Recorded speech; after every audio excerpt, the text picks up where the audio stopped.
Ayo, segera download Quran Tadabbur, tafsir dalam genggaman Anda.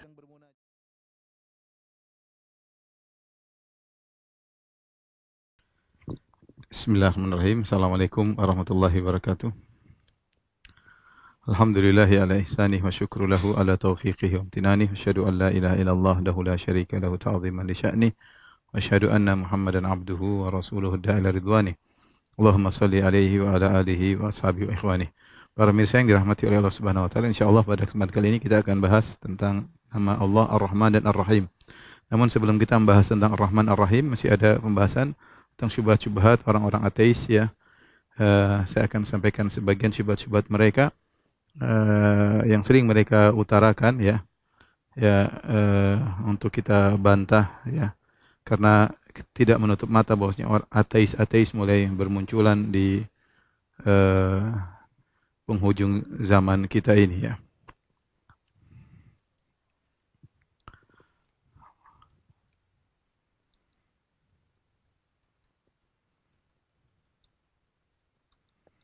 Syubhat-syubhat ateis ya ada beberapa ya, di antaranya ya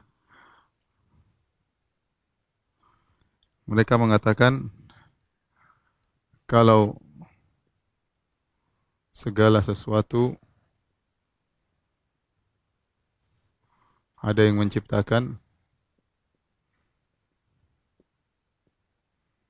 ya, kalau begitu siapa yang menciptakan Allah ya. Ini sering ada di benak mereka dan mereka sering ya sering mereka tanyakan kepada kaum muslimin, orang yang beriman. Bantahannya ya,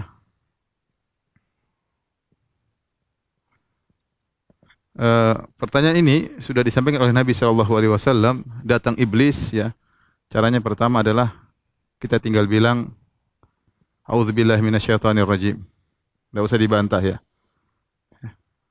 Ya, A'udzu billahi minasyaitonirrajim.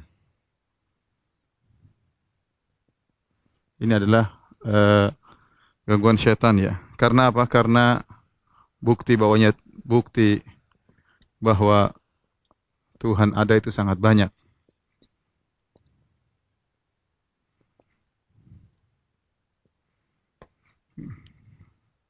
Yang kedua, kita bantah secara ilmiah ya, kita bantah secara logika. Ini sudah dibantah oleh para ulama dahulu ya, dengan istilah tasalsul fil mu'atsirin, tapi ini sekedar istilah. Logikanya begini ya, kita bilang misalnya A ya adalah yang buat adalah B, B adalah yang buat C, C yang buat adalah D, terus sampai kita berhenti pada Z misalnya ya. Misalnya berhenti pada Z ya. Artinya apa? A tidak mungkin ada. A tidak mungkin ada kecuali yang bikin B. Kemudian B tidak mungkin ada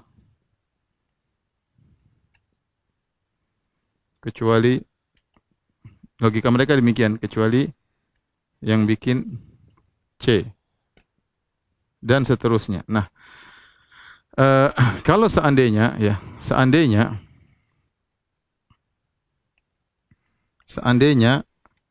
tasalsul silsilah tersebut tanpa henti, tanpa ada ujungnya, maka tidak akan ada A.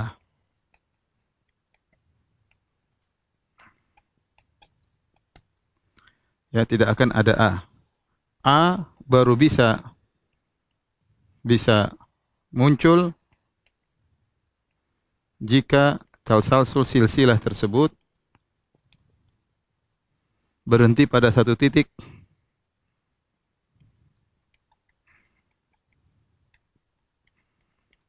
yaitu Tuhan.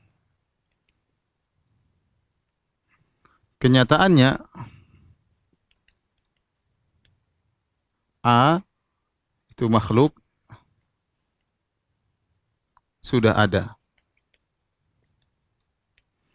Logikanya begini, ya, logikanya eh, misalnya apa namanya? Ada 100 orang berbaris. Kemudian yang paling depan nomor satu, ya, diperintahkan untuk menonjok, ya, apa namanya? Untuk menonjok batu di depannya, ya. Kemudian dimulai dari yang 100 atau nomor 100 di ujung, nomor satu paling belakang, nomor 100 di ujung. Nomor 100 dia tidak boleh menonjok kecuali yang di belakangnya menonjok juga. Yang nomor 99 tidak boleh menonjok kecuali yang menonjok adalah nomor 98. Terus artinya gampangannya gini, nomor 100 tidak boleh menonjok sesuatu sampai nomor 99 sendul kepalanya. Kemudian nomor 99 tidak bisa sendul kepalanya sampai nomor 98 sendul kepalanya. Terus sampai di ujung, ya. Sampai nomor 2 tidak bisa menyendul kepalanya depan kecuali sampai nomor 1 nyendul kepala nomor 2. Nah, bisa terjadi nomor 100 nyendul, ya, kalau nomor 1 ada sampai titik berhenti. Karena nomor 100, makanya ya, saya kasih logika. 1 sampai nomor 1, kemudian sampai 100. 100 misalnya tidak boleh menyentuh, tidak boleh apa ini? Nggak boleh makan misalnya. Tidak boleh makan sampai nomor 99. Ini penting karena sering mereka sampaikan 99 makan. Baik. Nomor 99 tidak boleh makan sampai nomor 98 makan. Dan seterusnya hingga nomor 2 tidak boleh makan sampai nunggu nomor sebelumnya makan, yaitu nomor 1. Nah, maka proses terjadinya makan 100 ini hanya bisa makan jika ada titik berhenti yaitu nomor 1. Maka 100 bisa makan. Kenapa? Karena dia menunggu di belakangnya. Makan dulu baru dia boleh makan. Kalau di belakangnya juga menunggu belakangnya. Belakangnya menunggu belakangnya. Sampai seandainya tidak ada penghujungnya, maka makan tidak terjadi. Saya ulangi logikanya ya. Ini ada 100 orang berdiri.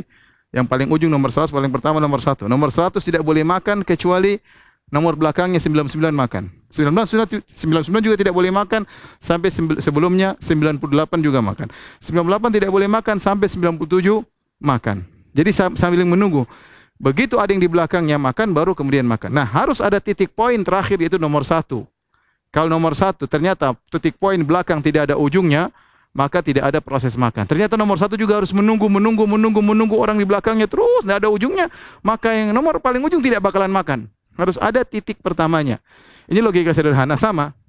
Makhluk A tidak mungkin ada kecuali B yang bikin. B tidak mungkin ada kecuali C yang bikin. C tidak mungkin terjadi kecuali D yang bikin. Ini harus berhenti pada titik pertama yaitu Allah Subhanahu wa taala Tuhan. Seandainya tidak ada titik berhentinya, maka si A ini tidak akan pernah terjadi. Kalau antum bisa paham, alhamdulillah, ini logika saja. Kalau antum tidak bisa paham, bilang aja auzubillahi minasyaitonirrajim. Sungguhnya itulah syubhat dari orang-orang ateis. Tapi ini sangat mudah ya, sangat mudah karena mereka sering terkena syubhat ini orang ateis, kasihan. Kata mereka kalau gitu siapa yang ciptakan Tuhan? Ya, kita bilang harus berhenti karena kalau kenyataannya alam ini ada, berarti proses sudah ada berhenti. Ya.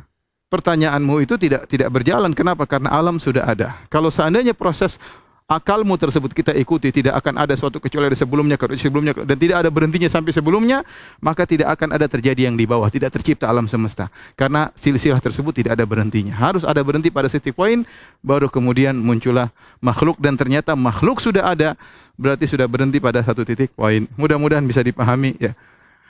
Taib yang kedua, syubhat mereka yang mereka sering sampaikan, kata mereka bahwasanya Tuhan harus bisa dilihat. Bisa dilihat ya atau ditangkap oleh indera. Ini sering mereka bilang, mana buktinya Tuhan ada? kata mereka demikian. Jawabannya,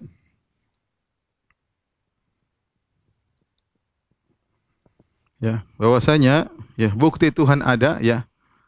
Bukti Tuhan ada sangat banyak.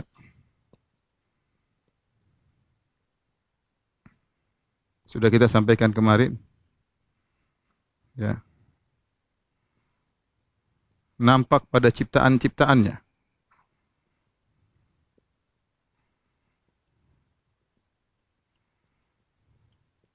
Ya.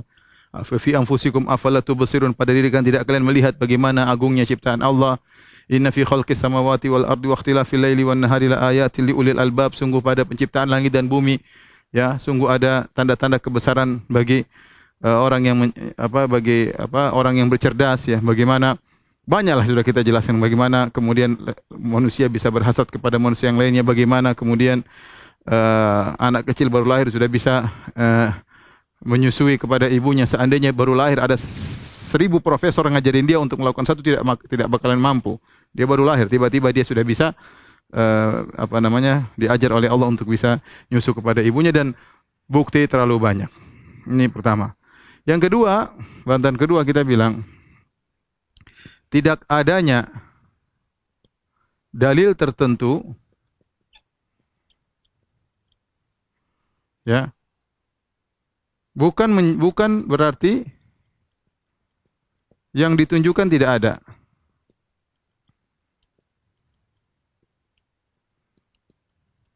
Karena bisa jadi ditunjukkan oleh dalil lain. Sederhananya begini, apakah ada budi di rumahnya? Kemudian ada orang mengatakan tidak ada. Budi tidak ada. Dari mana dalilnya? Tidak ada sendalnya di depan rumah. Tidak ada sendalnya di depan rumah, tidak ada sendalnya budi di depan rumah, berarti budi tidak ada. Kita bilang adanya budi dalam rumah bukan hanya ditunjukkan oleh sendalnya. Bisa jadi sendalnya tidak ada, tapi ternyata suaranya kita dengar. Ternyata kita dengar suaranya, ternyata kita lihat orangnya dalam rumah, berarti dia dalam rumah. Untuk dalil untuk menunjukkan dia dalam rumah banyak, bukan cuma satu. Kenapa Anda membatasi tentang adanya budi dalam rumah cuma satu? Bukti, suatu tanda bahwasanya hanya sendalnya saja. Saya ulangi, seorang bertanya, apakah budi ada di rumah? Jawabannya, ada orang mengatakan tidak ada. Apa dalilnya? Karena sendalnya tidak ada di rumah, sepatunya enggak di rumah, berarti dia lagi di luar rumah. Kita bilang, hal yang menunjukkan bahwasanya bukti budi dalam rumah itu banyak, bukan cuma sendalnya. Baik, kalau bukti sendal tidak ada, mungkin ada bukti yang lainnya. Buktinya kita lihat misalnya, buktinya kita dengar suaranya, buktinya kita dengar teriakannya, buktinya lampunya nyala di dalam rumah. Berarti banyak bukti menunjukkan dia ada dalam rumah. Sama, mereka membatasi, orang-orang ateis mengatakan bahwasanya Tuhan itu ada, harus ada buktinya apa? Dilihat. Kita bilang bukti untuk menunjukkan Tuhan itu ada bukan cuma satu. Ya. Seandainya bukti tersebut tidak terpenuhi, masih banyak bukti-bukti yang lain. Masih banyak bukti-bukti lain yang menunjukkan Tuhan itu ada. Kemudian, bantahan berikutnya, ya, betapa banyak teori yang ditangkap atau dirumuskan berdasarkan indikasi yang dirumuskan dengan asar-asar atau dampak-dampak, dengan dampak-dampaknya. Dampak-dampaknya bukan dengan melihat langsung.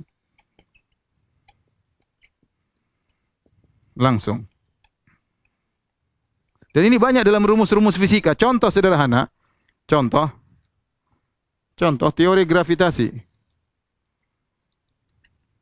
Atau apa, gaya gravitasi atau gaya-gaya yang lain. Mana kita nggak tahu taruh barang-barang jatuh ke bawah, ada gaya yang menarik. Buktinya nggak ada, kita nggak pernah lihat langsung, cuma dampaknya ada. Rumus-rumus fisika yang dibuat begini kita terkadang nggak bisa lihat langsung, tapi buktinya ada. Ya. Contoh gaya gravitasi. Contoh misalnya, ya, bagaimana perhitungan matahari kemudian muter, misalnya bumi mengitari matahari atau dalam orbitnya kita hitung. Secara kita nggak pernah lihat langsung. Siapa yang pernah lihat keluar angkasa lihat matahari muter? Nggak pernah. Tetapi kita bisa merumuskan dan kita lihat buktinya ada. Jadi terkadang sesuatu bisa dirumuskan bukan dengan melihat langsung, tapi dengan dampaknya. Nah, sama kita bilang Allah Subhanahu wa taala juga demikian. Kita tidak perlu melihat langsung, tapi melihat dampak adanya makhluk alam semesta yang begitu indah menunjukkan Tuhan itu ada. Kalau logika sederhana sudah saya sampaikan kemarin, ya bagaimana kapal tidak mungkin berjalan tanpa ada nahkodanya, apalagi ngangkat barang, turunkan barang tanpa nahkodanya mustahil. Bagaimana dengan alam semesta yang berjalan dengan begitu teratur, nggak ada yang ngatur, mustahil. Ya, nggak mungkin ada sederhana, nggak mungkin ada baju tiba-tiba jadi sendiri, nggak mungkin. Ya, orang ateis hanya mengatakan kebetulan jadi sendiri. Kita bilang mustahil, nggak mungkin. Pasti ada yang bikin. Orang-orang ateis berusaha bikin teori-teori terciptanya alam semesta dengan teori bintang kembar misalnya, atau teori Big Bang. Teori-teori mereka, kalau kita katakan teori-teori itu pun, kalau kita benarkan teori tersebut, bintang kembar, toib, yang menyiapkan bintang kembar siapa? Nggak mungkin ada sendirinya. Kalau kamu bilang ada dengan sendirinya, terjadi dengan sendirinya, itu bukan ilmiah. Itu namanya orang goblok juga bisa jawab seperti itu. Ya. Nggak mungkin alam semesta terjadi dengan sendirinya. Itu jawaban orang goblok, bukan orang ilmiah. Fisikawan nggak mungkin ngomong begitu. Kalau fisikawan mengatakan dengan beberapa teori, misalnya teori bintang kembar. Taib, bintang kembar, datang 2 bintang kembar. Dari mana? Siapa yang datangkan? Siapkan 2 bintang kembar. Kemudian satunya meledak, satunya tidak. Siapa yang meledakkan ini? Atau teori kabut nabula, atau teori Big Bang. Kemudian ini semua siapa yang siapkan materinya? Kemudian mengembang dalam teori Big Bang. Siapa yang siapkan materinya? Tidak mungkin terjadi dengan sini. Kenapa dia bisa mengembang? Pasti ada yang mengaturnya. Ini logika sangat sederhana. Maka kita bilang, engkau tidak bisa melihat Tuhan, bukan berarti Tuhan tidak ada. Betapa banyak rumusan-rumusan fisika, ya, yang dirumuskan tidak dengan melihat langsung, tapi dengan dampak yang terjadi. Kemudian juga, ya, Tuhan tidak terlihat. Ya. Tuhan tidak terlihat. Tuhan tidak terlihat. Bisa jadi karena ketidakmampuanmu, karena ketidakmampuanmu, ketidakmampuan indramu,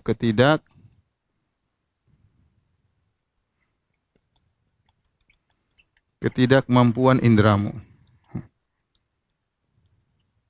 Contoh sekarang kita ribut tentang masalah corona. Ada yang bilang ada yang bilang nggak ada. Tapi kita lihat dampaknya. Dampaknya ada orang mati, orang bilang nggak ada, nggak kelihatan. Taib. Apakah nggak ada? Bukan berarti matamu yang nggak mampu untuk melihat. Bukannya Tuhan tidak ada. Sekarang banyak hal jin ada. Kita lihat dampaknya. Ada orang kemasukan jin. Apakah kita bilang jin tidak ada? Kita nggak bisa lihat. Dampaknya ada. Orang kemasukan, dia berbicara dengan yang tidak bisa dia bicarakan. Bayangkan ada orang Jawa tiba-tiba ngomong Arab. Jin Arab. Ya. Kita nggak bisa lihat jin tersebut, tapi kita lihat dampaknya. Ya. Berarti bisa jadi sesuatu ada tidak bisa terlihat karena ketidakmampuanmu. Dan itu yang Nabi SAW katakan, ta'allamu innakum lan tarau rabbakum hatta tamutu. Ketahuilah kalian tidak akan bisa melihat Rabb kalian sampai kalian meninggal. Nabi Musa melihat Allah, Nabi Musa kemudian apa? Mati atau pingsan tatkala ingin melihat Allah Subhanahu wa taala. Dan bisa jadi bisa jadi Allah Subhanahu wa taala, Allah sengaja tidak memperlihatkan diri sebagai ujian bagi hamba-hambanya. Karena Allah Subhanahu wa taala menguji hamba untuk beriman kepada yang gaib, menguji hamba untuk beriman kepada yang gaib, sehingga Allah tidak menampakkan dirinya, ya. Kemudian jawaban yang lain, ya. Kita bantah lagi di sini, ya. Bahwasanya, ya, betapa sering indra salah dalam menilai. Contoh ketika melihat pesawat, melihat pesawat kecil, pesawat yang kecil. Ya, ternyata dia tidak kecil. Kita lihat kecil di depan kita. Kita nggak tahu berapa, tapi kita lihat kecil. Contoh kita lihat di kaca. Nanti ada tulisan di situ, apa yang Anda lihat di kaca bukan jarak sebenarnya. Karena mata kita salah. Tidak mesti benar. Contoh kita lihat, misalnya kayu dimasukkan di air, kayunya bengkok. Ternyata kayunya nggak bengkok, tapi kita lihat kayunya bengkok. Berarti indera kita terkadang salah. Ya, jadi bukan berarti kalau matamu tidak bisa melihat Tuhan, berarti Tuhan tidak ada. Ini yang membuat orang-orang ateis, kita nggak percaya Tuhan. Mana buktinya Tuhan? Buktinya banyak. Bukan berarti Tuhan tidak kelihatan, ya. Kemudian berarti tidak ada. Ini diantara bantahan-bantahan terhadap mereka. Tapi syubhat berikutnya.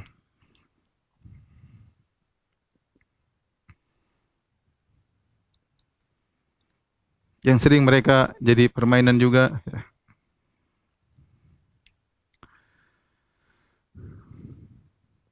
Mereka berkata, bisakah Tuhan menciptakan Tuhan?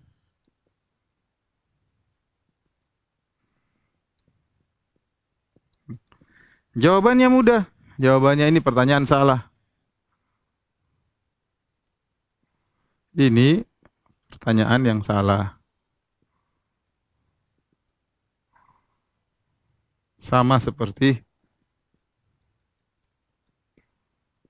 bisakah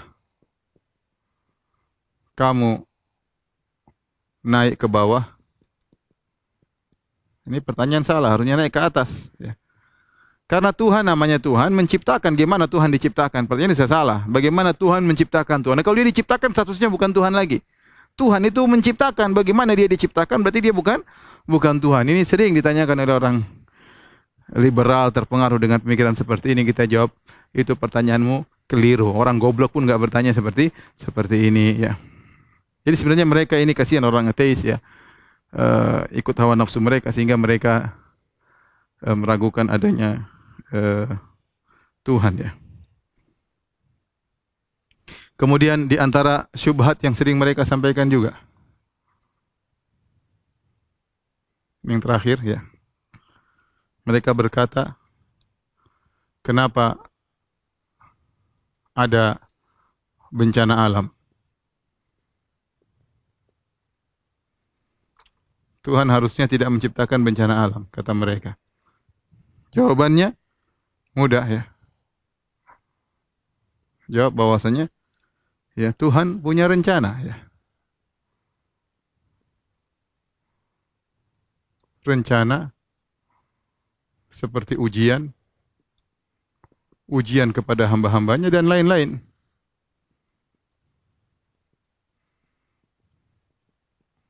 Atau untuk mengingatkan, memperingatkan dan lain-lain ya.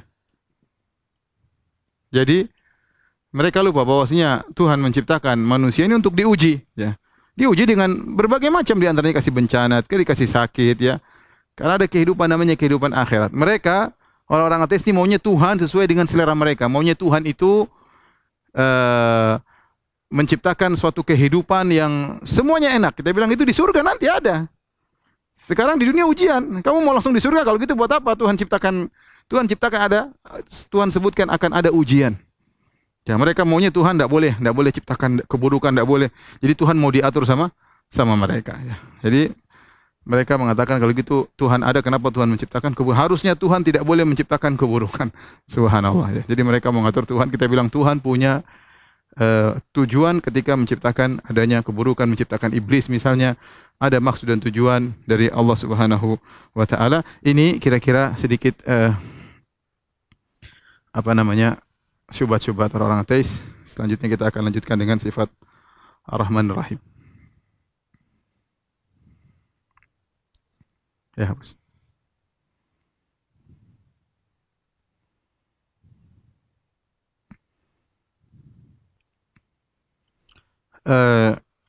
Saya sarankan kepada para kaum muslimin, orang yang beriman, ya, kalau bertemu dengan orang ateis maka tidak usah berdialog dengan mereka kecuali punya kemampuan. Kalau tidak ada, doakan saja semoga mereka dapat hidayah. Ya, kasihan setan telah mempermainkan otak mereka. Ya. Dan mereka terlalu berspekulasi dalam kehidupan ini. Ya. Mereka mau Tuhan tidak ada. Seandainya mereka tidak memberi kemungkinan meskipun 1%. Kalau Tuhan ada bagaimana? Mampus di akhirat kelak ya. Dan mereka tidak lihatlah bahwasanya hukum asal manusia percaya kepada Tuhan. Mereka itu orang yang aneh. Ya, bukankah semua tempat percaya kepada Tuhan? Sudah berabad-abad, baru abad ke-20 ini boleh muncul orang yang aneh-aneh. Dan itu pun sampai sekarang masih segelintir. Kebanyakan manusia dengan berbagai macam model agama mereka percaya adanya Tuhan. Jadi sungguhnya mereka yang aneh dan tidak seperti yang lainnya. Ya, sebenarnya kita patut mengkasihani mereka. Kalau kita bisa mendakwai mereka, alhamdulillah. Kalau tidak, maka biarkan saja, kita doakan semoga mereka dapat hidayah ya. Ini kenyataan pahit di zaman akhir zaman ini, mulai muncul orang-orang ateis, bahkan mereka menulis di internet dan yang lainnya memberikan syubhat kepada kaum muslimin, bukan cuma kaum muslimin, dan banyak yang terkena syubhat mereka adalah orang-orang Nasara yang memang sudah ragu dengan agama mereka, sehingga begitu terkena syubhat-syubhat tersebut maka tergeret. Tapi orang Islam alhamdulillah Allah Subhanahu wa taala menguatkan iman mereka, mereka tidak peduli dengan hal-hal seperti itu. Yang jadi ateis sangat sedikit dibandingkan dengan orang-orang agama-agama yang lain ya. Taib, kita akan bahas tentang Ar-Rahman Ar-Rahim.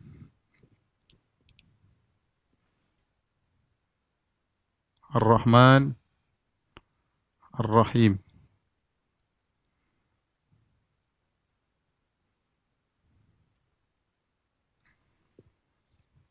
Ar-Rahman Ar-Rahim adalah dua yang berasal dari sifat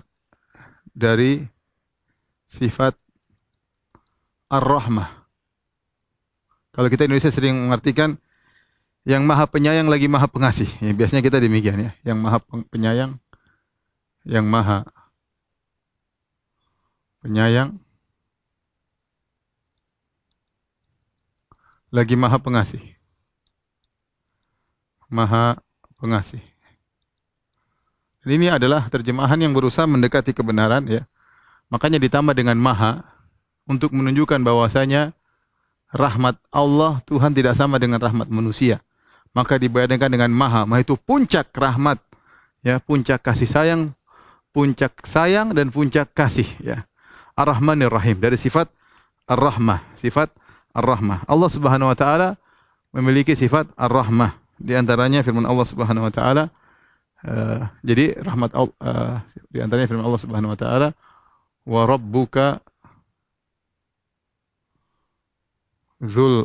rabbukal ghafuru dzur rahmah.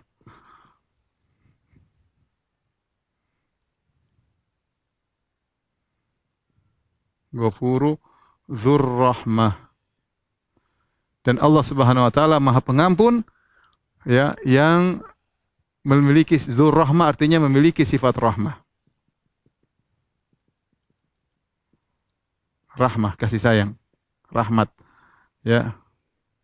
Rabbukal ghafuru, ya, Maha Pengampun dan memiliki kasih sayang.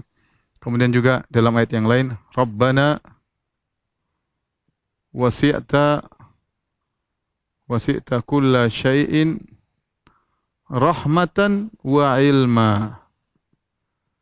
Ya Allah, Engkau meliputi segala sesuatu. Ya Allah, ya Rabb kami,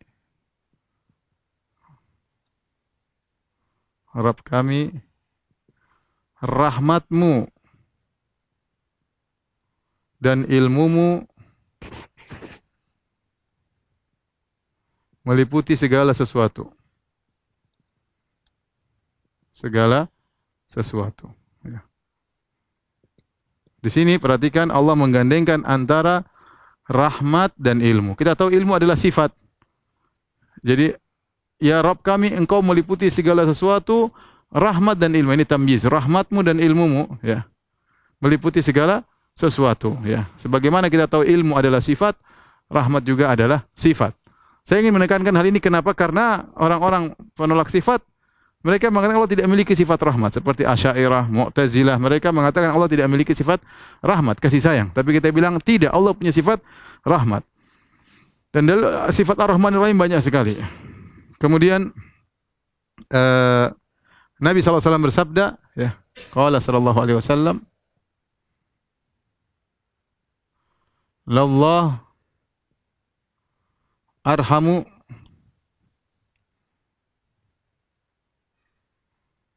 lallahu arhamu bi'ibadihi min hadhihi biwaladiha.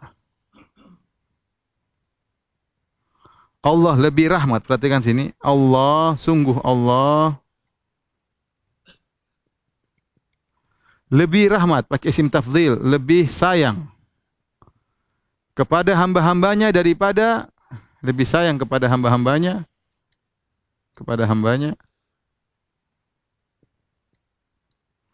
daripada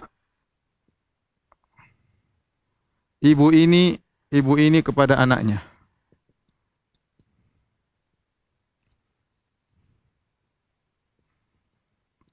Perhatikan di sini. Kita tahu ibu sayang kepada anaknya. Ibu memiliki sifat sayang kepada anaknya. Kemudian Nabi mengatakan Allah lebih sayang, Allahu arham, lebih sayang. Lebih sayang ini menunjukkan Nabi sedang membandingkan arah kasih sayang Allah terhadap hamba-hambanya dengan kasih sayang seorang ibu kepada anaknya. Sama-sama memiliki sifat kasih sayang, tetapi kasih sayangnya Allah ini maha sayang. Dibedakan dengan kasih sayang ibu. Sayang ibu, ya. Dan ini Rasulullah SAW sebutkan hadis ini dalam Sahih Muslim dan yang lainnya tentang seorang wanita yang sedang kehilangan anaknya. Wahia tabtaghi, dia di musim perang, kemudian dia kehilangan anaknya, kemudian dia cari-cari anaknya. Kita tahu bahwasanya kasih sayang yang ada paling besar di alam semesta adalah kasih sayang seorang ibu kepada anaknya, lebih daripada kasih sayang seorang ayah kepada anaknya, lebih daripada kasih sayang seorang anak kepada kedua orang tuanya, lebih daripada kasih sayang seorang suami terhadap istrinya, terhadap istri terhadap suaminya, ya, terhadap seorang dengan saudaranya. Rahmat, kasih sayang paling besar di alam semesta yang bisa kita bayangkan seorang ibu terhadap anaknya. Terlebih lagi ibu ini kehilangan anaknya, maka dia cari-cari anaknya, dia tidak temukan. Begitu dia menemukan anaknya, maka dia pun segera mendekap sang anak, kemudian dia menyusui sang anak. Dan itu benar-benar contoh kasih sayang yang mungkin terbayang yang paling besar di alam semesta. Tatkala itu ibu terhadap anaknya baru saja hilang, dan dia dapati bagaimana kasih sayang luar biasa. Kemudian dia peluk sang anak. Ketika Nabi melihat pemandangan seperti itu, maka Nabi jadikan kesempatan bagi para sahabat untuk bisa membayangkan atau mengerti tentang makna rahmat Allah. Maka Nabi berkata, "Atarawna anna hadhihi taridatan waladaha finnar." Wahai para sahabat, menurut kalian apakah ibu ini yang baru mendapat anaknya akan lempar anaknya di neraka, di api? Kata para sahabat, tentu ya Rasulullah tidak. Dan dia mampu untuk menyelamatkan anaknya. Bagaimana dia melemparkan anaknya di api? Gak mungkin seorang ibu melempar anaknya di api. Karena sayangnya luar biasa. Kata Nabi, "Lallahu arhamu." Allah lebih sayang kepada hamba-hambanya daripada ibu ini kepada anaknya. Daripada ibu ini kepada anaknya. Oleh karenanya, saya bacakan perkataan sebagian ulama yang mengatakan bahwasanya kalau kita tahu bahwasanya kalau kita tahu bahwasanya Allah sangat sayang kepada kita, maka kelazimannya apa? Kelazimannya hendaknya kalau ada apa-apa segera kita menuju Allah. Bukankah demikian? Kita kalau ada masalah, kita kemana sih? Kita kepada orang yang sangat sayang kepada kita. Kenapa anak kecil kalau dia ada masalah untuk dia, mama, karena dia tahu mamanya yang paling sayang. Seorang cari yang paling perhatian sama dia. Di situ tempat dia mengadu, tempat dia mengeluh, tempat dia melampiaskan apa isi hatinya. Kenapa? Dia tahu. Kalau orang nggak sayang, nggak mungkin dia ke situ. Dia pergi ke tempat orang yang sayang sama dia. Nah, kalau kita tahu Allah yang maha sayang kepada hamba-hambanya, maka seharusnya segala permasalahan kita serahkan kepada Allah Subhanahu wa taala. Dan ini di antara fungsi kenapa kita harus belajar tentang sifat rahmat Allah Subhanahu wa taala. Jadi, saya ingin jelaskan ini semua bahwasanya Allah memiliki sifat rahmat. Allah memiliki sifat rahmat. Tidak seperti perkataan Ahlul Bidah yang mengatakan bahwasanya Allah tidak memiliki sifat rahmat. Ini Ahlus Sunnah wal Jamaah. Terus bagaimana dengan Ahlul Bidah? Jadi Ahlus Sunnah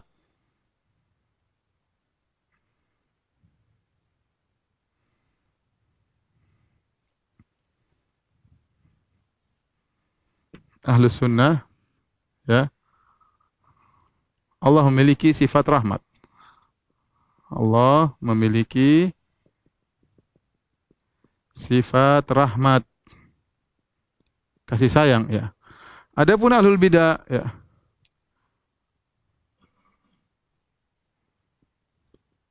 di antaranya Mu'tazilah, Al-Mu'tazilah, Al-Asy'ariyah. Maka mereka mengingkari sifat rahmat. Mereka mengatakan Allah tidak punya sifat rahmat. Terus bagaimana? Terus sifat rahmat ini mereka artikan apa? Mereka menurut Mu'tazilah itu adalah majaz. Seperti dikatakan oleh Zamakhsyari di awal kitab Al-Kasyaf tafsirnya. Zamakhsyari di awal Kasyaf ya. Itu adalah majaz. Maksudnya adalah in'am ya. Saya nukilkan di sini Zamakhsyari berkata bahwasanya huwa majazun an in'amihi ala ibadihi. Majaz maksudnya adalah in'amihi ala ibadihi. Rahmat Allah itu maksudnya Allah memberi karunia. Memberi karunia kepada hamba-hambanya. Adapun Allah tidak memiliki sifat-sifat sayang. Ya. Ini. Adapun Asy'ariyah maka mereka menempuh dua metode. Dan ini disampaikan oleh Ar-Razi dalam Syarah Asmaul Husna. Jadi Ar-Razi punya buku Syarah Al-Asmaul Husna tentang penjelasan sifat-sifat nama-nama Allah. Saya berusaha insyaallah setiap nama saya sampaikan bagaimana pendapat mereka. Ar-Razi dengan dua tafsiran, dia mengatakan yang pertama rahmat ya sama dengan iradatul in'am ala al-ibad, yaitu mereka bawakan kepada makna sifat iradah, yaitu iradah atau kehendak Allah untuk memberi kebaikan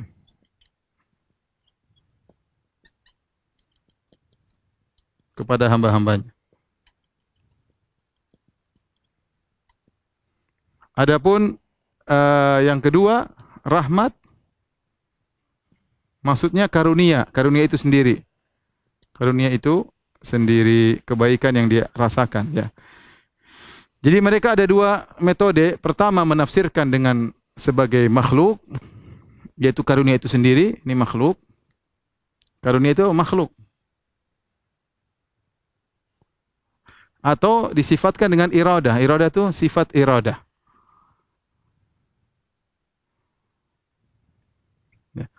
Kalau Zamakhsyari sama dengan ini.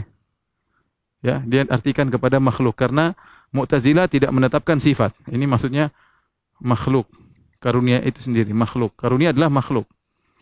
Kenapa mereka tetap takwil sifat rahmat dengan iradah? Karena kata mereka Allah punya sifat cuma 7. Asy'ariyah menetapkan sifat cuma 7, di antaranya iradah, kemudian ilmu, kemudian al-hayat, kemudian al-basar, al-qudrah ya. Ini sifat 7 yang mereka tetapkan ya. Sehingga mereka mengatakan iradah. Kenapa kalau tetapkan rahmat? Kata mereka rahmat tidak bisa. Allah tidak memiliki sifat rahmat karena rahmat itu sifat manusia, itu sayang dan itu tertolak dari Allah. Allah enggak mungkin kata rasa sayang kepada Allah Subhanahu wa taala, enggak mungkin. Dan ini menggunakan akal mereka. Kita bilang sama, iradah juga sama. Kehendak juga tidak mungkin kita bayangkan kecuali kepada manusia. Saya ulangi, kata mereka, namanya sayang itu tidak terbayangkan kecuali kepada manusia. Kita bilang sama, iradah juga kehendak tidak terbayangkan kecuali pada manusia. Kalau mereka bilang iradah Allah tidak sama dengan iradah makhluk, kita bilang sama, sayang Allah tidak sama dengan sayang makhluk. Sayang Allah maha. Bagaimana Anda bisa menyamakan sayang Allah dengan sayang makhluk? Ini pembahasan asma sifat, saya tidak ingin panjang lebar, tapi saya ingin sampaikan bahwasanya Ahlussunnah meyakini, jangan dipedulikan ini ya, ini aja yang perhatikan, bahwasanya Allah memiliki sifat maha sayang. Dan ini adalah yang diyakini oleh masyarakat Indonesia secara umum. Allah masih sayang sama kamu. Tidak ada yang mengatakan Allah masih iradah. Tidak, orang dengan mudah mengatakan Allah sayang sama kamu. Maha pengasih lagi maha penyayang. Tidak ada yang pikiran maksudnya iradah ini, tidak ada. Orang awam ya, beda kalau orang sudah kena syubhat. Oh ini sayang ini maksudnya bukan sayang. Sayang nggak boleh sama Allah. Kita nggak boleh bilang Allah sayang, nggak boleh. Terus maksudnya kehendak ini, kehendak anu, ya itu orang sudah kena syubhat. Kalau orang awam dengan fitrahnya sederhana, dia baca Bismillahirrahmanirrahim dengan nama Allah yang maha pengasih lagi maha penyayang. Oh Allah masih sayang sama kita. Banyak sekali orang dengan mengatakan demikian. Dengan tanpa ragu-ragu mengatakan Allah sayang sama kita. Alhamdulillah akidah Ahlussunnah mudah. Tapi kalau kita sudah masuk dalam pemikiran Mu'tazilah, Asy'ariyah, maka akan ditakwil-takwil dengan susahnya dan bulat. Dan ini sudah bahas dalam Syarah Al-Aqidah Al-Wasithiyah. Baik. Berikutnya sifat Ar-Rahmat ya. Sifat Allah Ar-Rahmah, Ar-Rahmah yaitu kasih sayang. Ada dampaknya. Ada dampaknya kepada makhluk, kepada alam. Itu makhluk. Allah Subhanahu wa taala berfirman, Fanzur ila athari rahmatillah.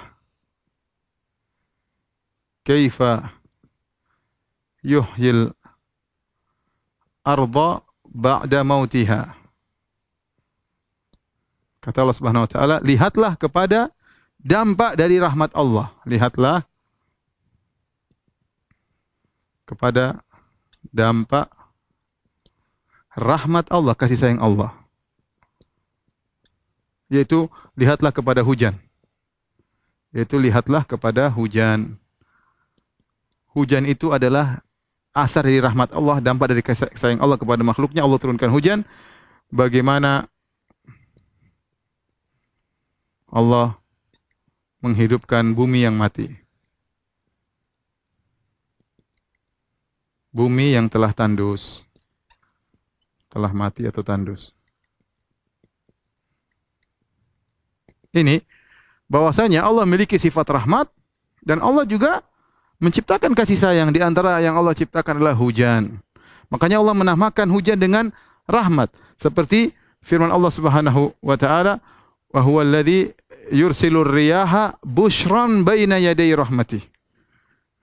Allah berfirman misalnya, ya, "Wa huwa alladzi yursilur riyaha bushran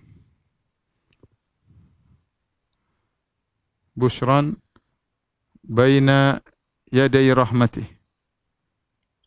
Dialah Allah yang telah mengirimkan angin sebagai kabar gembira sebelum rahmatnya, sebelum hujan.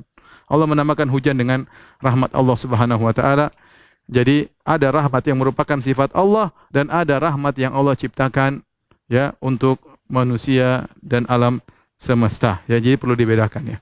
Ada ini rahmat merupakan sifat dan ada rahmat yang merupakan dampak dari sifat Allah, yaitu rahmat berupa makhluk, kasih sayang Allah ciptakan di atas muka bumi ini. Taib.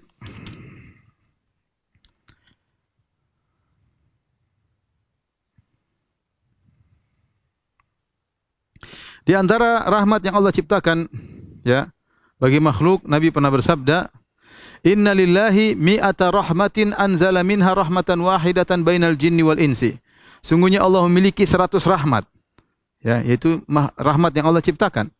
Anzala minha, Allah turunkan dari 100 rahmat yang Allah ciptakan itu baru satu. Allah turunkan rahmatan wahidatan bainal jinni wal insi wal bahaim wal hawam. Allah turunkan satu rahmat tersebut yang Allah ciptakan, Allah bagi-bagi kepada jin, manusia, kepada hewan, kepada burung-burung, kepada binatang melata. Fabiha yata'atawfuna. Dengan rahmat satu itu mereka saling menyayangi. Wabiha yatarahamuna. Dengan satu sayang itu, maka satu rahmat tersebut saling menyayangi antara jin dengan jin, antara manusia dengan manusia, antara hewan dengan hewan, antara singa dengan pasangannya, antara singa dengan yang galak dengan anaknya, dia pun menjadi sayang. Wa biha ta'tiful wahsyu ala waladiha. Dengan satu rahmat tersebut maka hewan yang buas sayang kepada anaknya. Wa akharallahu tis'an wa tis'ina rahmatan yarhamu biha ibadahu yaumal qiyamah.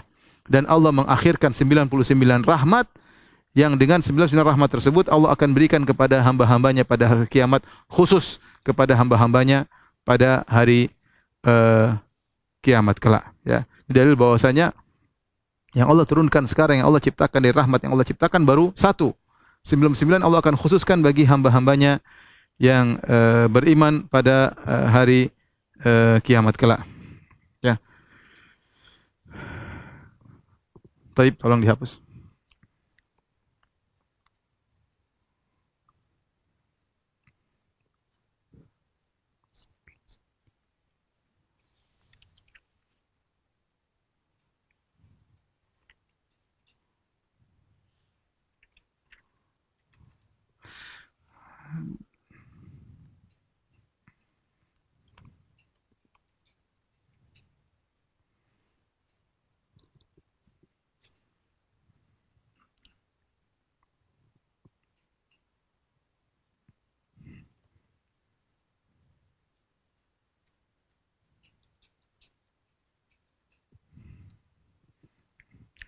Ar-Rahmanir Rahim.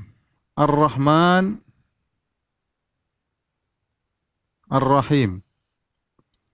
Ar-Rahman Ar-Rahim. Ini ada kaidah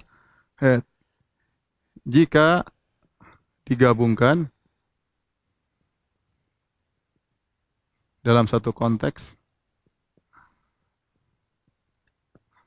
kemudian jika terpisah yaitu dalam satu konteks hanya disebutkan salah satunya.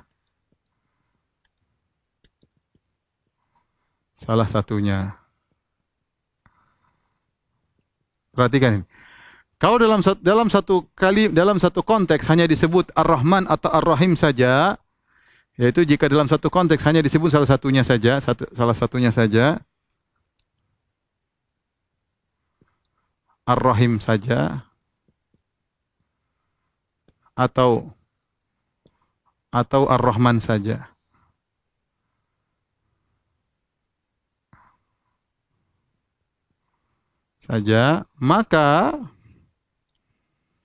Maka Ar-Rahman sama dengan Ar-Rahim. Ini kaidah dalam banyak kata-kata dalam bahasa Arab. Kaidah idza ijtama iftaraqa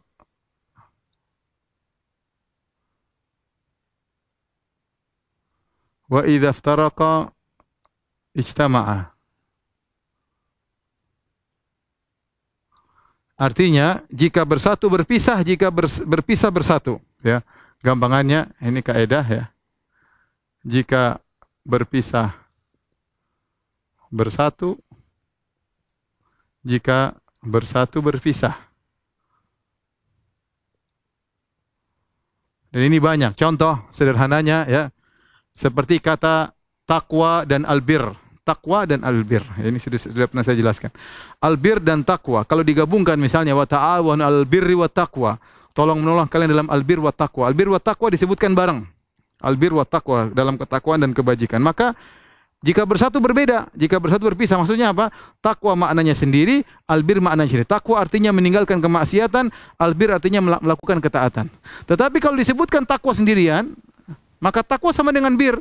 Gabung, yaitu maknanya meninggalkan kemaksiatan dan menjalankan ketaatan. Sama albir kalau disebutkan sendiri seperti laisal birra an tuwallu wujuhakum lan tanalul birra hatta dan seterusnya. Jadi albir disebutkan secara sendiri maka dia mencakup takwa, melakukan ketaatan dan meninggalkan kemaksiatan. Tapi kalau digabungkan maka takwa maknanya sendiri meninggalkan maksiat, albir maknanya adalah melakukan kebajikan. Sama Ar-Rahman Ar-Rahim pun demikian. Kalau terpisah yaitu albir disebut Ar-Rahman disebut sendiri atau Ar-Rahim disebut sendiri, maka Ar-Rahman sama dengan maknanya Ar-Rahim. Tapi jika digabungkan dalam satu konteks, apa makna Ar-Rahman, apa makna Ar-Rahim, maka ada khilaf. Ya, jika digabungkan satu konteks, ya, apakah makna Ar-Rahman dan apakah makna Ar-Rahim?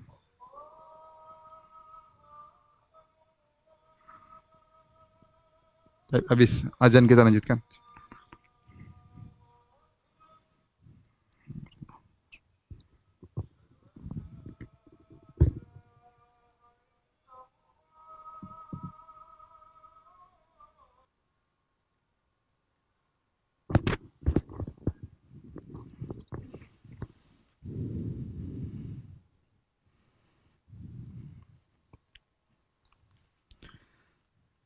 Baik, para pemirsa yang dirahmati Allah Subhanahu wa taala, jika digabungkan kita punya kaidah tadi, jika digabungkan mana maka berpisah, yaitu Rahman punya makna sendiri, Ar-Rahim makna sendiri. Namun apa bedanya antara Rahman dan Ar-Rahim?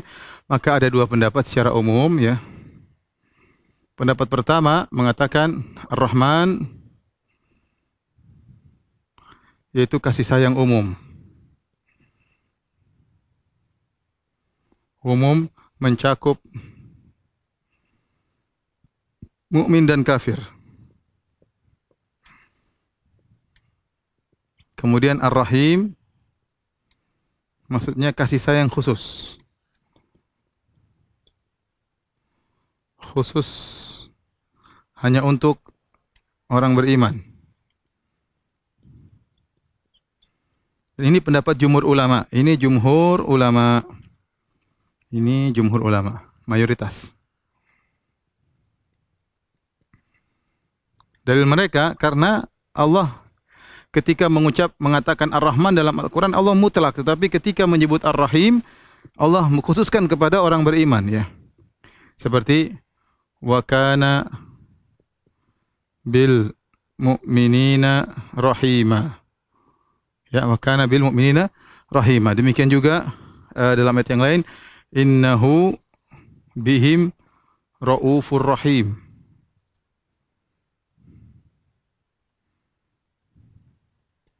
Perhatikan sini kata Allah, wa kana bil mu'minina rahim. Allah Maha sayang kepada kaum mukminin. Sini kaum mukminin. Jadi khusus kaum mukminin, kemudian innahu bihim, ini juga kaum mukminin. Sehingga namanya Ar-Rahim adalah kasih sayang khusus hanya untuk orang-orang beriman. Ini pendapat mayoritas ulama. Pendapat kedua, Ar-Rahman ya, sifat zatiyah lazimah ya. Zatiyah lazimah ya. Yaitu wazannya fa'lan ya. Fa'lan yang menunjukkan penuhnya rahmat Allah. Penuhnya rahmat Allah. Jadi Allah berkaitan dengan dirinya, maka disifati dengan Ar-Rahman, yaitu Allah Maha Penyayang. Adapun Ar-Rahim ya adalah sifat muta'addiyah. Muta'addiyah yaitu sifat yang berkaitan dengan makhluknya.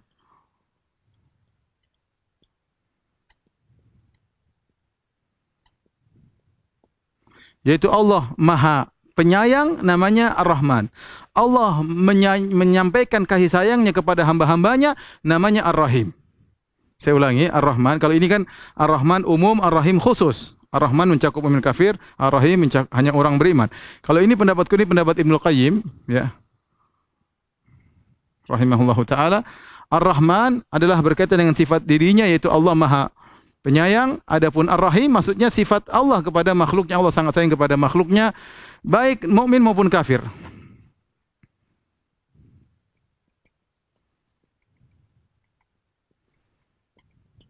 Makanya Allah mengatakan bin nasi wa innallaha bin nasi la raufur rahim ya. Bin nasi la raufur rahim. Bin nas, ini nas mencakup mukmin dan kafir. Allah itu kepada manusia ya. Dalam kurung mukmin dan kafir. Wallahu alam, saya lebih condong kepada pendapat Ibnu Qayyim rahimahullahu taala bahwasanya Rahman adalah berkaitan dengan zat Allah, adapun Rahim adalah kasih sayang Allah yang Allah sampaikan kepada makhluknya. Dua pendapat ya. Baik. Berikutnya kasih sayang Allah ya. Makanya ketika Allah menyebutkan Ar-Rahman, Ibnu Qayyim punya pembahasan yang indah. Dia mengatakan Ar-Rahman, berkaitan antara Rahman dengan Ar-Rahim. Betapa sering dalam ayat Allah menggandengkan antara Ar-Rahman dengan Arsy ya. Banyak dalam Al-Quran ya.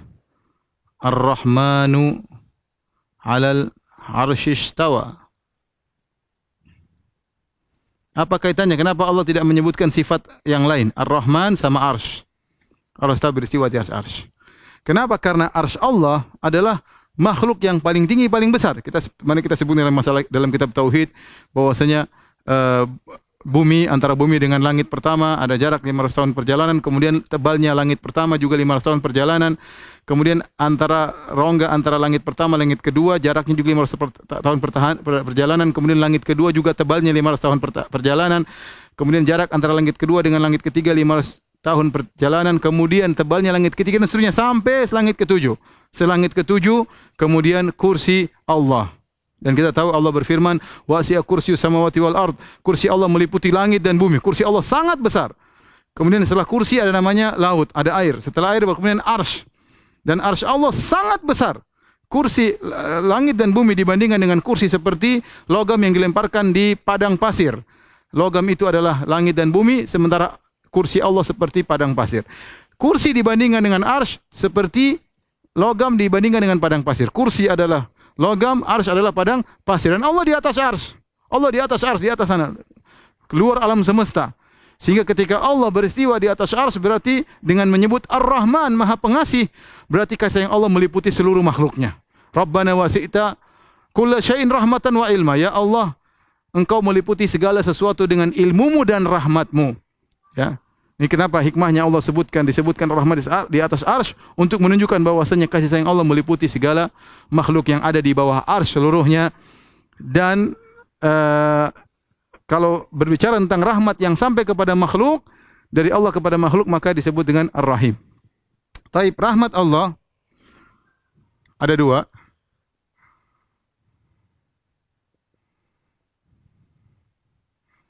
Ya. Rahmat umum, rahmat khusus. Ya. Rahmat umum artinya apa? Berkaitan dengan keduniaan. Dengan keduniaan, ya. Seperti kasih sayang di antara makhluk, kemudian Allah kasih rezeki sama mereka, ya. Allah kasih keperluan mereka, ya. Makanya dalam hadis disebutkan la asbaru ala Allah min adzan, tidak ada yang lebih sabar daripada Allah seperti tidak ada yang lebih sabar seperti Allah. Makhluk mengatakan dia punya anak tapi Allah tetap kasih rezeki sama dia. Ya, maksud semuanya Allah sayang, Allah rahmati. Tapi rahmat khusus, ya, diraih dengan ketakwaan.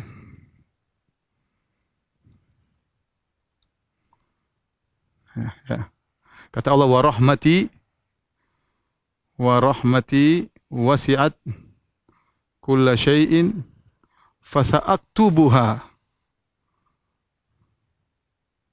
lilladzina yattaqun, dan seterusnya. Kata Allah, dan rahmatku meliputi segala sesuatu, dan aku akan catat rahmatku ini kepada orang-orang yang bertakwa. Kepada orang-orang yang bertakwa. Berarti ada rahmat khusus. Ya. Ya, kalau orang ingin mendapatkan rahmat Allah secara sempurna, ingin meraih rahmat khusus, ya, maka dengan ketakwaan. Dan itu banyak dalam Al-Quran. Seperti Allah Subhanahu Wa Taala menyuruh untuk bertakwa, seperti kata Allah Subhanahu Wa Taala, "Hadza kitabun anzalnahu mubarakun fattabi'uhu wattaqu la'allakum turhamun." Inilah Al-Quran, kami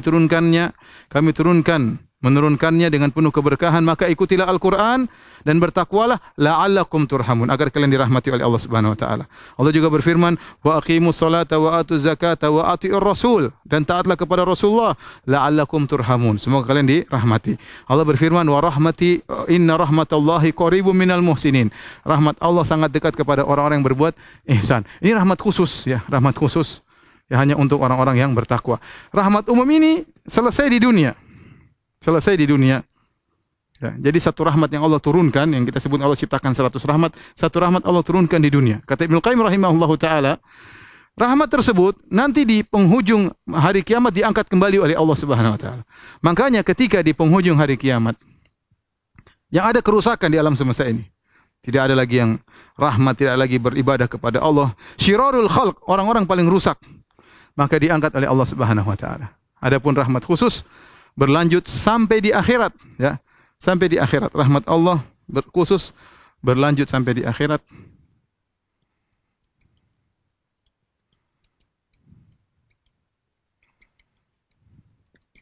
Sampai kata Ibnu Qayyim rahimahullah taala, sampai kepada pelaku ahli tauhid yang masuk neraka.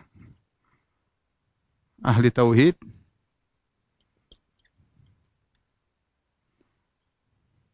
pelaku maksiat yang masuk neraka. Ya, dalam satu hadis ketika orang-orang pelaku maksiat masuk neraka jahanam, kemudian masing-masing beri syafaat. Maka kata Allah Subhanahu wa taala, "Syafaatil malaikah," malaikat sudah kasih syafaat mengeluarkan orang-orang yang ada di neraka jahanam. Kemudian syafaatil anbiya, para nabi pun memberi syafaat. Ditariklah orang-orang yang beriman dari neraka jahanam, dikeluarkan. Syafaatil mu'minun, dan orang-orang beriman juga sudah menolong memberi syafaat kepada yang mereka kenal, dikeluarkan dari neraka jahanam. Kemudian kata Allah, wa baqiyat rahmatu arhamir rahimin, yang tersisa adalah kasih sayang Allah yang Maha Penyayang. Ya, sampai dengan rahmat Allah lah orang-orang pelaku maksiat tersebut dikeluarkan dari neraka jahanam. Bayangkan orang yang diazab dalam neraka jahanam saja masih dapat rahmat Allah, bagaimana lagi yang masuk dalam surga Allah Subhanahu wa taala. Baik. Masih ada pembahasan tapi waktu sudah tidak cukup. Maka saya katakan bahwasanya ini adalah sifat rahmat Allah Subhanahu wa taala. Maka barang siapa yang ingin meraih rahmat Allah Subhanahu wa taala, rahmat yang khusus, rahmat yang spesial, bukan hanya yang keduniaan tapi benar-benar rahmat kasih sayang Allah yang sungguhnya yang berlanjut sampai di akhirat, maka dia bertakwa kepada Allah, ini rahmat khusus. Bertakwa kepada Allah Subhanahu wa taala. Dan kalau ingin mendapat rahmat Allah, maka rahmatilah makhluk. Kata Nabi SAW dalam hadis begini banyak, Ar-Rahimuna yarhamuhumur Rahman. Irhamu man fil ard yarhamkum man fis sama. Kata Allah Subhanahu wa taala, sungguhnya para penyayang akan disayang oleh Allah Subhanahu wa taala. Rahmatilah orang-orang di atas muka bumi, niscaya yang di langit akan kasih sayang kepada engkau. Anda ingin disayangi oleh Allah, sayangilah makhluk, sayangilah orang miskin, kasihilah orang yang susah, bantulah orang-orang yang menderita, sayangilah mereka. Sayangilah istri, sayangilah suami, sayangilah anak-anak, sayangilah hewan. Sampai kata Nabi SAW, wasyat in rahimtaha rahimakallah. Bahkan kambing yang ingin kau sembelih, kalau kau sembelih dengan kasih sayang, kau tidak siksa dia, kau tidak menyusahkan dia, maka Allah akan sayang kepadamu. Ya, jadi tebarkanlah kasih sayang di dunia, engkau akan disayangi oleh Zat yang Maha Penyayang ada di langit. Ya. Kemudian juga di antara yang perlu kita perhatikan adalah kasih sayang di antara penuntut ilmu. Ya, para penuntut ilmu, para dai. Sehingga sampai disebutkan dalam istilah perkataan para ulama, al-ilmu rahimun baina ahlihi. Bahwasanya ilmu itu memiliki rahim, yaitu hubungan kekerabatan antara pemilik ilmu. Maka sambunglah silaturahmi. Maka di antara penuntut ilmu harus saling menyayangi, saling memberi uzur, jangan suka mencari kesalahan yang lainnya, ya, memberi uzur kepada yang lainnya. Adapun kalau sudah saling hasad, saling dengki, maka tidak benar. Ya, kalau ada yang berhasil kita dukung, kita ikut senang. Kalau ada keberhasilan dakwah yang lainnya, maka al-ilmu rahimun baina ahlihi. Penuntut ilmu, pemilik ilmu saling menyayangi di antara mereka. Kemudian hati-hati, ya. Hati-hati. Sebaliknya, kalau seorang melakukan dosa yang menafikan rahmat kasih sayang, maka dia sangat mudah diazab oleh Allah Subhanahu wa taala. Dalam hadis kata Nabi sallallahu alaihi wasallam, "Ma min dzambin ajdaru an yu'ajjala li sahibihi al-uqubah fid dunya wa ma yudakharu lahu minal uqubah yaumal qiyamah minal baghi wa qati'atir rahim." Tidak ada dosa yang paling mudah Allah segerakan hukumannya di dunia seperti dosa apa, dan belum lagi hukuman yang Allah sisakan di akhirat seperti dosa memutuskan silaturahmi dan berbuat zalim. Kenapa? Karena silaturahmi, memutuskan silaturahmi ini bertentangan dengan kasih sayang. Dan berbuat zalim juga bertentangan dengan kasih sayang. Seharusnya Anda menyayangi sama makhluk, justru Anda menzaliminya, maka Anda sangat mudah, ya, diazab oleh Allah Subhanahu wa taala. Ya. Sebaliknya orang yang menyambung silaturahmi, ya, maka dia akan dipanjangkan umurnya dan dimudahkan rezekinya. Ini para pemirsa yang dirahmati oleh Subhanahu wa taala, semoga Allah menjadikan kita hamba-hamba yang penyayang sehingga kita dikasihi oleh Allah Subhanahu wa taala. Ya Arhamar Rahimin, ya Rahmanur Rahim, ya Rahmanad Dunya wal Akhirah wa rahimahuma, irhamna ya bi rahmatika ya al-wasi'ah allati wasi'at kulla syai'. Demikian, subhanakallah bihamdik asyhadu an la ilaha illa anta astaghfiruka wa atubu ilaik. Assalamualaikum warahmatullahi wabarakatuh.